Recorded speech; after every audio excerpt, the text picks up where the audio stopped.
help purchasing your car insurance? Head on over to AutoDeal.com.ph/car-insurance. Here, you can compare prices and customize your insurance coverage from many of the Philippines' top providers. When you've selected the insurance that's best for you, simply fill out the application and complete the transaction with ease through Visa, MasterCard, GCash, GrabPay, or PayPal, and receive your policy within the next business day. Get the best deal on insurance with AutoDeal. One of our favorite pastimes is to daydream, a lot of what-ifs, like what if I were to win the lottery? Or let's say, what if we actually followed road rules? Let's go to something a little bit more realistic. What if Ford, with their ever-popular F-150, which we reviewed mid-2020, came out with a more fuel-efficient engine? Ladies and gentlemen, I introduce to you the 2022 Ford F-150 Lariat. Now, with that name Lariat, I kind of think of a Chinese restaurant all the time. I have no idea why, and it's red too, but then there it is. Look at the sheer size of this automobile. The last time we reviewed it, like I mentioned, was back in 2020, but I completely forgot just exactly how massive this car is. Look at the size of this thing. You know, it's so big that these wheels are actually 20s, but they look small on the car. Like they should be 24s or 30s even. I mean, look at the space gap. My goodness. Here, I cannot tell you what the exact ground clearance is, but I'm a size 8. Look at that. Everything else is fine, but I'm a size 8. And look at the size. Look at the gap that still remains. Now, I may not be able to tell you what the ground clearance of the automobile is, but what I can tell you is what's underneath. And that is a non-limited slip rear axle. Then you've got coilover shock double wishbone front suspension with gas pressurized shock absorbers. Two-stage variable rate leaf spring rear suspension with staggered outboard mounted shock absorbers. You've also got four-wheel vented disc brakes with ABS and EBD. So that's what's underneath. Let's start with the rear and then move up front, shall we? Now, in the previous generation, there was a power tailgate, and it's true, there still is a power tailgate available for this particular variant, which is, I think, one of the coolest features about this pickup truck, or this mammoth of a thing. You press a button right here, a step comes down, and then you got a little handle to help you get up on top. This looks oddly familiar. Must be deja vu or something. But anyway, this is a massive bed. It truly is. And that power tailgate, I think, is actually a very cool feature. Now, on the previous generation, we're not sure if the power tailgate worked to help bring the car back, or rather bring the tailgate back up. In this generation, I found that if you can cheat it, you should, because if you press the button again, it comes back up. I think that's pretty darn cool. That has got to be one of my more favorite features of the all-new F-150. It was available in the previous one. It's available now in the 2022 model. That, for me, sells the pickup truck. But wait, there's more.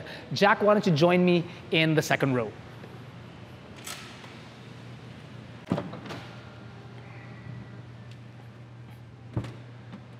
You guys saw that, right? A retracting step board. Available on the previous model and still available here. I think that's also a very, very cool feature. Now, here is me getting in to this automobile, and look at the amount of space that I have.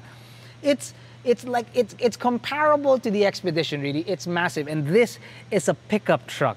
It's just so amazing. Leather seats.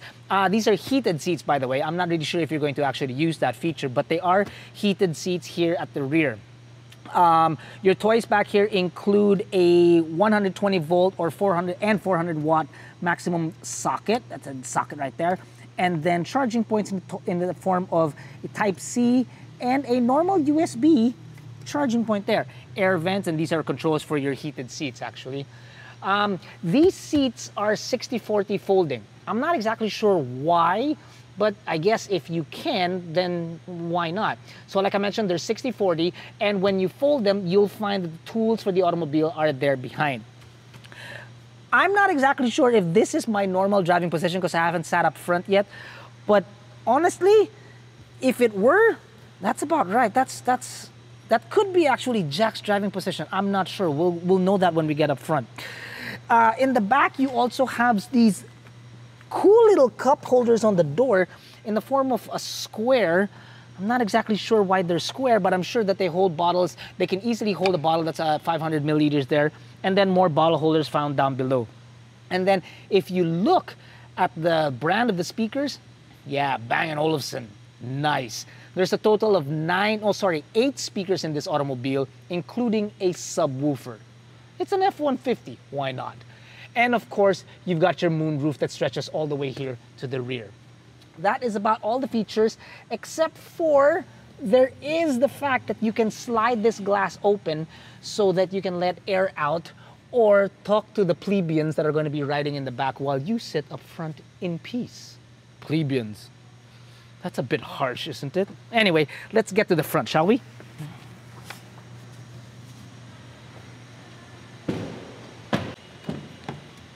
Okay, now the business end of the F-150. First, I gotta tell you, that space that I had back there was already quite good, but I was wrong about it being my driving position. This is not my driving position. There's a lot more space back there than I thought. This would be my normal driving position if I were to turn the engine on and whatnot. Everything up front looks premium, extremely premium.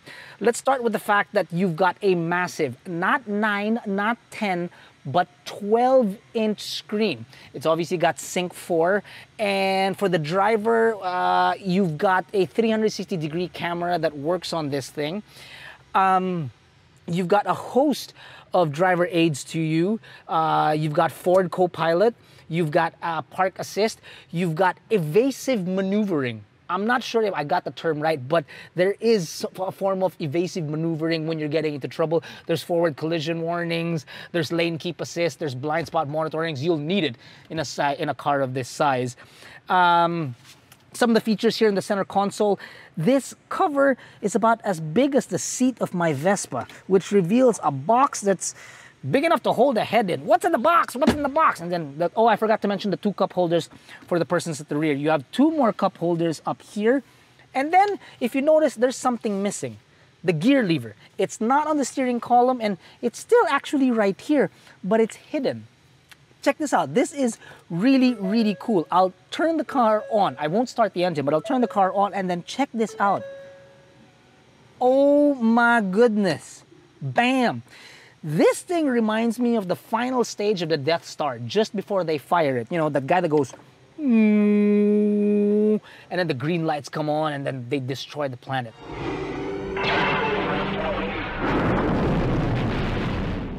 That's actually very awesome. Inside this car, you feel like you actually could destroy a planet. I'm gonna turn the AC off just to save on power. So up front, you've got dials for your audio controls here. You've got dials again for your air conditioning system, which is actually nice. It feels very good, feels very rich really. And then a nice blower control as a lever that goes up and down. You've got drive modes for your two-wheel drive and four-wheel drive, of course. You've got, check out the massive space that you have. I can't open it. How does this open? I know that I opened this earlier. How does this open? You know what? If I flip it open, I might break it. But then the car is actually available, so you might be able to purchase it at a really cheap price. You got your glove compartment there. Wide dashboard. And of course, your moonroof as well. You've got loads of buttons on the steering wheel. These are for your, this is for your infotainment, and this is for your cruise. Adaptive cruise, mind you. This is, it feels home. Like I was inside this car just yesterday. But the biggest difference is not exactly what's inside the automobile or what's underneath the automobile or the power tailgate. The biggest difference actually is what lies up front. And I'm gonna show you that right now. Before we get to what's underneath though, I want to mention a few things up front. Like, look at the size of these massive headlamps. They're bigger than Mike Wazowski. Not just his eye, his whole head. body, head, whatever, his whole thing. I was on TV! Look at it. Look at the size of that thing. Jeez, dude, it's like I can stick my head in there. Good grief. And look at this grill. You could hold a barbecue on this damn thing. Oh, and another cool feature is that underneath, Jack, can you crouch down a little bit? This is an air dam, obviously, but there is an extension of an air dam that comes down, obviously, when you're going at speed, to help stabilize the car even more than you need to in a car of this size. I don't know why, but it's there. Okay, so the important part. What is underneath the hood? This is the biggest what if of them all. See, everybody was complaining about how massive the engine of the F-150 was, and it would be impractical to own it because it was a gasoline guzzler. You get about 4.5 inside the city and about 11 on the highway. You may get those same figures now. I'm speculating here, but not anymore with the gas consumption, because this now is a diesel. This is a 3-liter V6 that's mated to a 10-speed automatic transmission. So you've got a diesel engine that's mated to legs like, who's got long legs? Not you. Not me. That's a good point. But like a supermodel, legs like a supermodel, it's obviously going to be a heck of a lot more fuel efficient than its gasoline counterpart. It produces a whopping 250 horses, which is already impressive enough, but get this, the torque is 596 Newton meters of torque. That's ridiculous, man. That's absolutely mind-blowing. It also, I may add, has a 98-liter fuel tank, which is roughly the size of a bathtub if you think about it. A bathtub big enough for me. Maybe not Jack, but definitely for me. And the kicker, oh Lord. The kicker is its price. Allow me to explain. The 2022 Ford F-150 Lariat is available at 3,398,000 Philippine pesos. Now, I understand that immediately may sound like a lot of money. But if you compare it with, let's say, even the other products of Ford, you're looking at a Ford Raptor, which is roughly about 2 million pesos. At $1.4 million more, you get so much more car, a bigger engine, a heck of a lot more tech, and really, it's a car that's both luxurious and practical at the same time. If you think about, I know I'm stretching the truth a little bit there, but really, think about it. This car was brought in simply because a lot of people thought that the gasoline variant of the F-150 wasn't really a feasible choice. Now, you have no excuse. You really have no excuse.